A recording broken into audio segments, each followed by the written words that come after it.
Thank you, Mr. Speaker. Always appreciate my friend from Georgia, his thoughts and observations. Mr. Speaker, it's really interesting that our friends across the aisle have been joining with the President in demanding that we in Congress give this administration, with its abuses and unaccountability of the IRS, using it as a political weapon to help win an election, that used the ATF to sell weapons, 2,000 or so, to get them in the hands of criminals, and then tried to use that violence that came from the weapons they forced into the hands of people that shouldn't have had them as a reason to try to take away Second Amendment rights of law-abiding Americans. This administration is one of the most arbitrary and capricious administrations in history. Executive orders have been used for things that, from the top to the bottom of this administration, they have said they could not use executive orders for, including forms of amnesty. I think over 20 times the President himself said he did not have authority to just grant amnesty, and yet he turned around and did it anyway. So this administration, with that kind of history over the last 7 years, for being so arbitrary and in some cases being very intentional in going after enemies, far beyond anything Nixon might have ever dreamed he might be able to do. The thought of giving this administration the power to just make a of all the people that you don't want to ever fly or have a gun, just make a list. We don't know exactly how you're making this list. There's no due process in creating the no-fly list. There's no due process in getting oneself off the no-fly list once the name is on the no-fly list. And Katie Pavlik with townhall.com said, talking of the President's speech, said President Obama called on Congress to pass legislation stripping anyone, including American citizens, on the terrorism no-fly list of the ability to purchase a firearm in the United States. Sounds pretty reasonable, right? Nobody wants terrorists to have easy access to guns, and it certainly sounds bad when the argument is made that those currently on the terror watch list have the ability to do so. But here's the problem. The terror no-fly list is a mangled, bureaucratic mess of over 700,000 names. Yes, there are names on the list that are connected to terrorism, but nearly half of those names belong to people who have zero links to terrorism.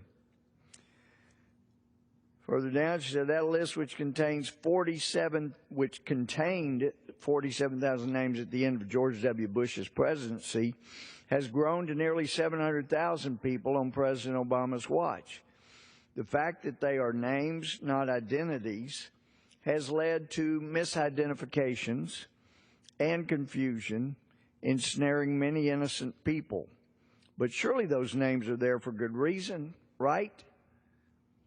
Not really. According to the techdirt.com, 40% of those on the FBI's watch list, about 280,000 people, are considered to have no affiliation with recognized terrorist groups. All it takes is for the government to declare that there is a reasonable suspicion that someone could be a terrorist.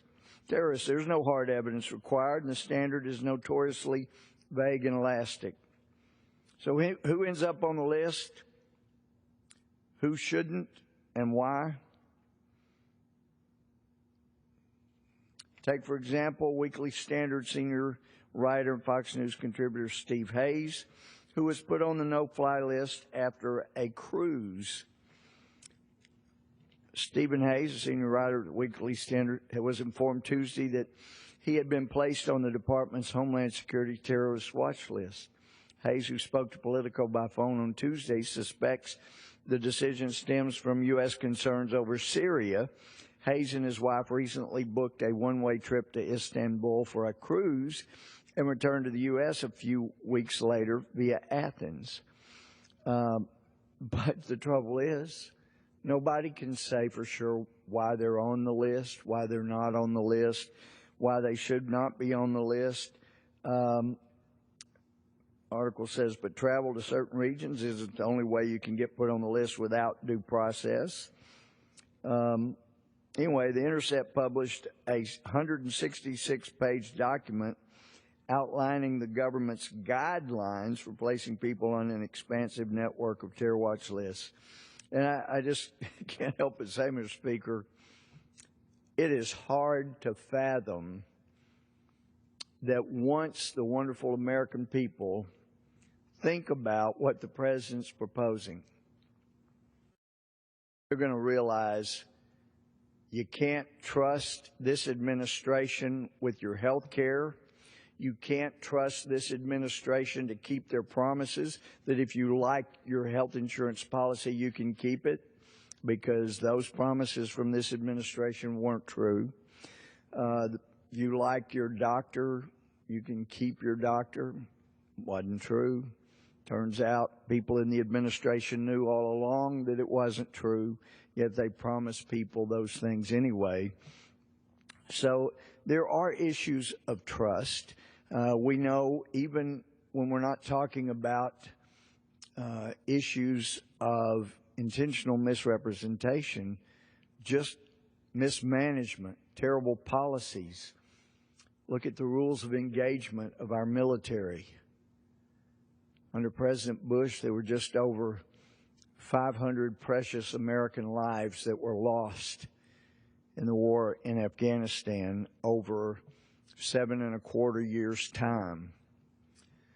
Though the war had wound down, we were told by the president, basically won, things contained in Afghanistan.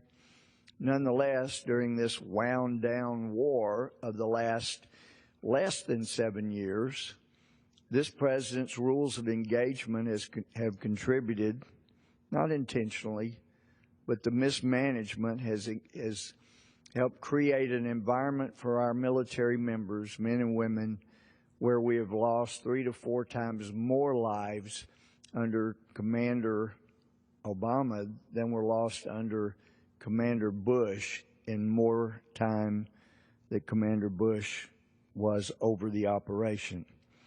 This is not the administration you want to trust. You just make out a list, even though the standards are vague. We don't know how somebody gets on. It's kind of up to you, judgment call on your part. And there's not a clear way to get off. I read an article where somebody had been trying for 8 years to get off of that list. Nonetheless, you just go ahead, Obama administration, bureaucrats in cubicles, people like Lois Lerner that hate conservatives. You just make out your list of people you don't want to ever be able to defend themselves or their homes or their loved ones with a weapon. You make out the list, and we'll keep them from flying, and we won't let them have a gun. That would be a disaster. Because when most Americans realize what the president was asking for, just carte blanche to put anybody he wanted to on a list and they could never get a gun, American people are fair. Majority pull for an underdog, and they are not going to pull for an overly abusive, bureaucratic, Kafkaesque administration to take out its revenge on someone it doesn't like and prevent them from being able to defend themselves and their loved ones. Of course, the New York Times never an organization to let hypocrisy get in the way of being hypocritical. In 2014, this article points out from Breitbart by R. Hawkins that on April 18, 2014, the New York Times published a scathing editorial on the no list, describing it as a violation, and I'm quoting, a violation of basic rights, unquote, and a list unsuitable for a, quote, democratic society premised on due process. Moreover, the New York Times addressed the imprecision of the list by explaining that a 2007 audit showed that half the names on the list were wrongly included. Adding insult to injury, there were 71,000 names on the list in 2007, which means 35,500 people were facing a denial of their constitutional rights for being on a list due to oversight or some similar mistake. So that seems to be pretty clear. The New York Times got it right in 2014, got it wrong now. But it is interesting. I reflect on what my friend, former member of Congress, Barney Frank, told me one day when we were on the same side of an issue. He shrugged and said, well, even a broken clock is right twice a day, and I know my friend Barney Frank could prove that. There's an article entitled, FBI Investigates if Terror Group Arranged California Killer's Marriage. It's by Marissa Schultz and Yaron Steinbuck, dated December 9, 2015.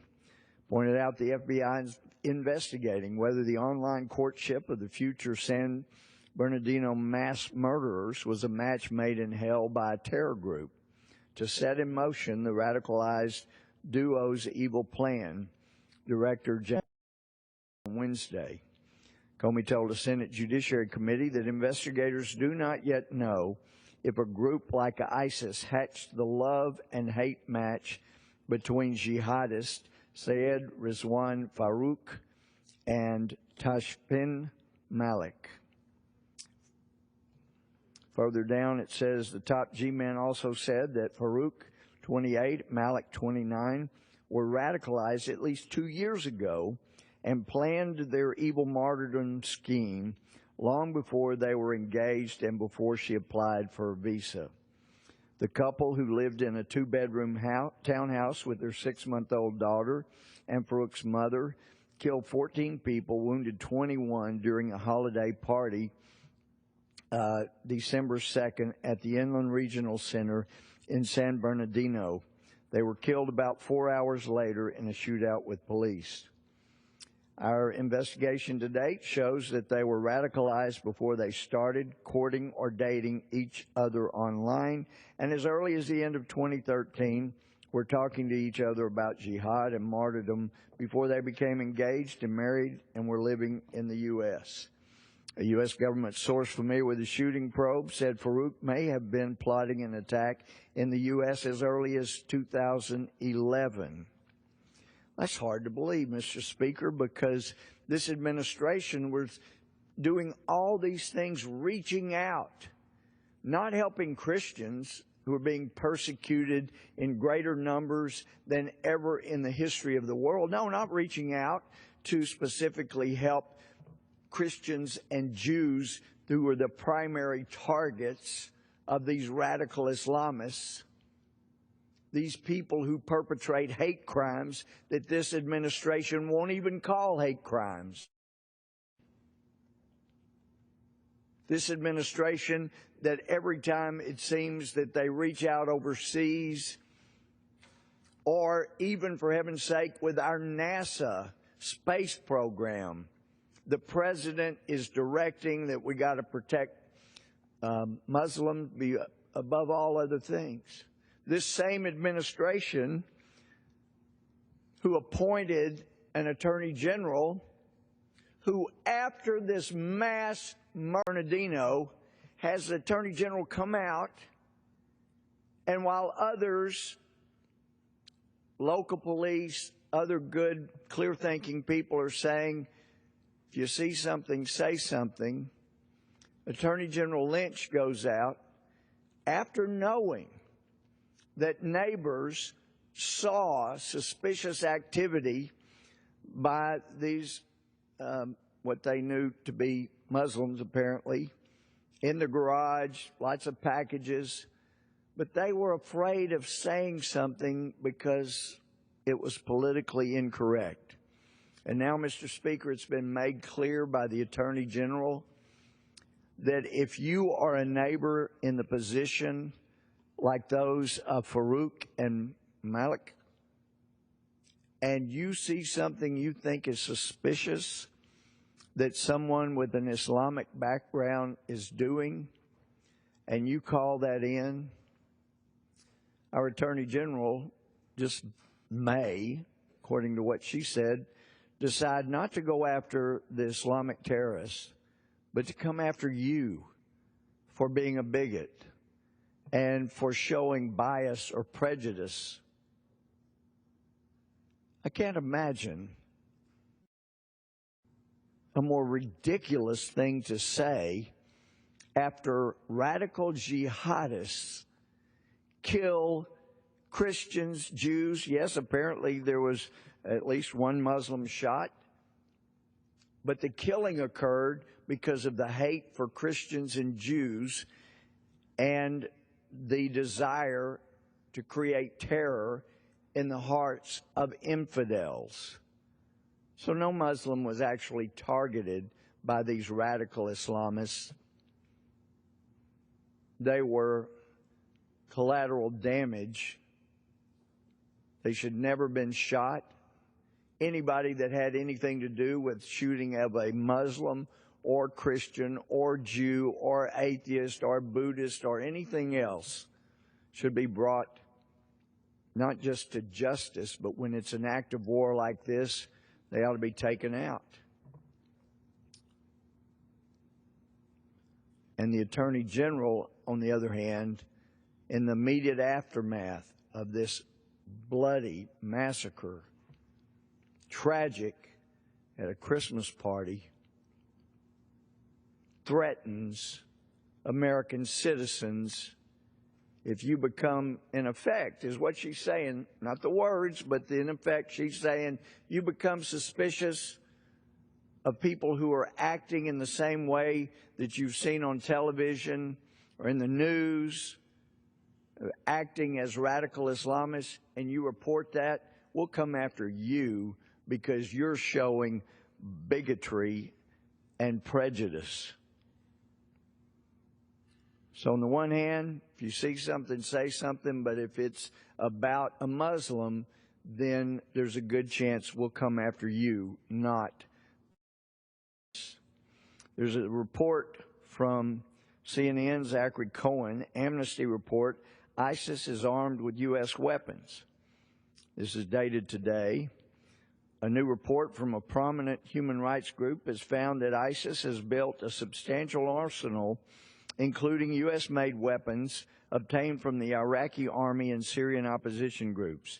Amnesty International's 44-page report, released late Monday, found that much of ISIS equipment and munitions comes from stockpiles captured by U.S. allied Iraqi military and Syrian rebels.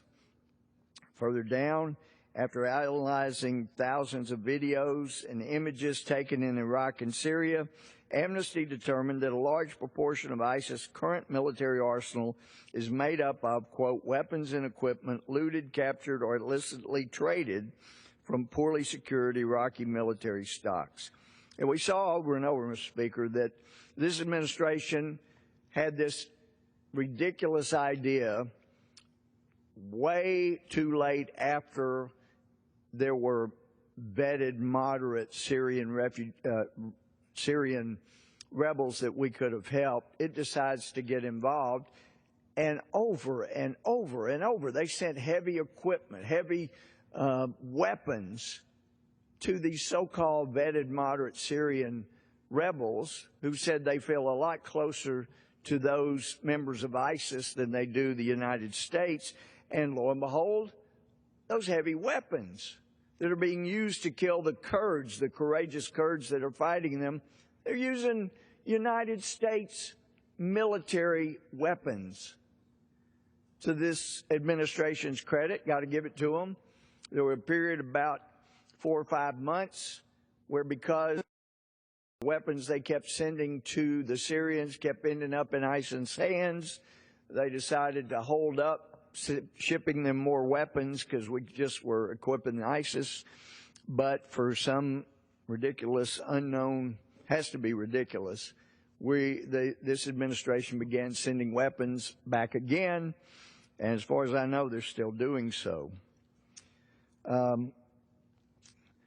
also think it's important, since this administration has pointed to George W. Bush and his originally saying that this was not Islamic, and although this administration has blamed the Bush administration, normally it's quite unfairly, for every problem that's arisen. In fact, I believe it was in Iowa, someone told me that they understood that the president wanted to have the San Andreas Fault renamed for President George W. Bush, so it would be known as Bush's Fault. But that's what this administration has done, and yet they try to blame him for their saying that ISIS, that wasn't around when President Bush was president, it only was created when this president created a vacuum in the Middle East, that, gee, these people who claim to be Islamic, that they're not Islamic. And I keep going back to the fact that one of the most internationally recognized experts on Islam and Islamic law and on the Quran, got his degrees, including PhD, I'd read, from the University of Baghdad in Islamic studies. And his name is al-Baghdadi. He's the head of ISIS, and he claims as head of ISIS that ISIS is indeed Islam. The president doesn't have any degrees in Islamic studies, although he did apparently study Islam quite clearly as a young child in Indonesia. Nonetheless, I think al-Baghdadi's credentials on what is Islam and what is not are superior to those in the White House, of anybody in the White House. But Carolyn Glick, a writer for the Jerusalem Post, makes a great point in one of her articles from back November 24th, 2015. She says, an attempt is being made to assert that there is no pluralism in Islam. It's either entirely good or entirely evil. She's making a great point about pluralism because, well, as she says, this absolutist position is counterproductive for two reasons. First, it gets you nowhere good in the war against radical Islam. The fact is that Islam per se is none of the U.S. president's business. His business is to defeat those who attack the U.S. and to stand with America's allies against their common foes. Radical Islam may be a small component of Islam, or a large one, but it certainly is a component of Islam. Its adherents believe they are good Muslims, and they base their actions on their Islamic beliefs.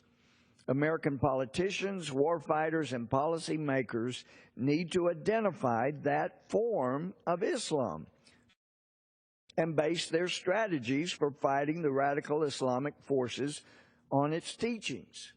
That's why my friends like Muslims, Masood, Dustam, others who fought and initially defeated the Taliban within about 5 months in Afghanistan, courageous. They don't want radical Islamists governing Afghanistan. In Egypt, a very fine man courageous men. President al-Sisi, he has stood up to imams and pointed out that you must take back Islam and denounce the radical Islamists that are destroying our religion. They recognize this is Islamic. They're claiming to be Islamic, and we have got to clean up our own religion. Well, Judicial Watch released information today. ODNI confirms terrorists tried to enter U.S. as Syrian refugees. They point out that FBI Assistant Director Michael Steinbach has conceded that the U.S. government has no system to properly screen Syrian refugees. The concern in Syria is that we don't have systems in place on the ground to collect information to vet. That would be the concern, is we would be vetting databases don't hold the information on those individuals. You're talking about a country that is a failed state, that is, does not have any infrastructure, so to speak. So all the data sets, the police, the intel services that normally you would go to seek information don't exist. Very important.